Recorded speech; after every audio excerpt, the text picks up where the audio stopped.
Bonjour à tous, aujourd'hui je vais vous montrer une recette gourmande et simple, même si beaucoup de personnes pensent le contraire.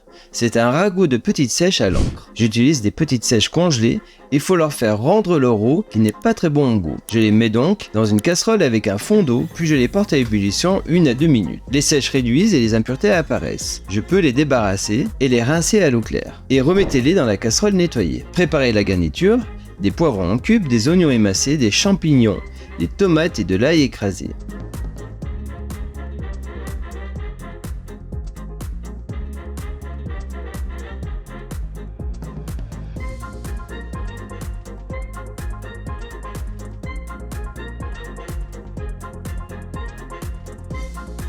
Faites revenir les sèches à l'huile d'olive avec des herbes de Provence, les poivrons et les oignons.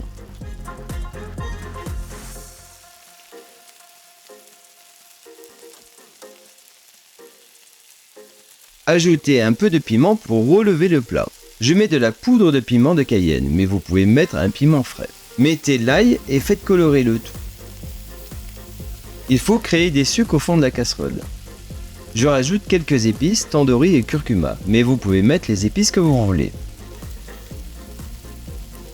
Il commence à avoir déjà une bonne odeur, très parfumée.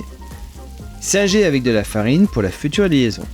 Remuez puis ajoutez les tomates et champignons, un peu de concentré de tomate, déglacé avec du vin blanc et mouillé à l'eau. Il faut beaucoup d'eau.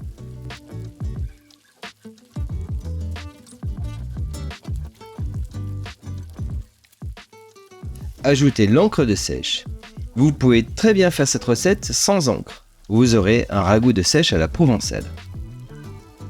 Faites mijoter le tout environ 45 minutes. Il faut beaucoup de liquide pour pouvoir faire réduire la sauce. N'arrêtez pas la cuisson tant que les sèches ne soient pas tendres. Et n'hésitez pas à rajouter de l'eau si besoin. Voilà, les sèches sont prêtes.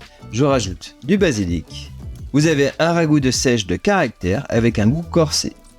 Vous pouvez l'accompagner avec du riz basmati. N'oubliez pas de vous abonner et le petit pouce si vous avez aimé bien sûr. Je vous dis à bientôt pour les prochaines vidéos. Merci et bon appétit!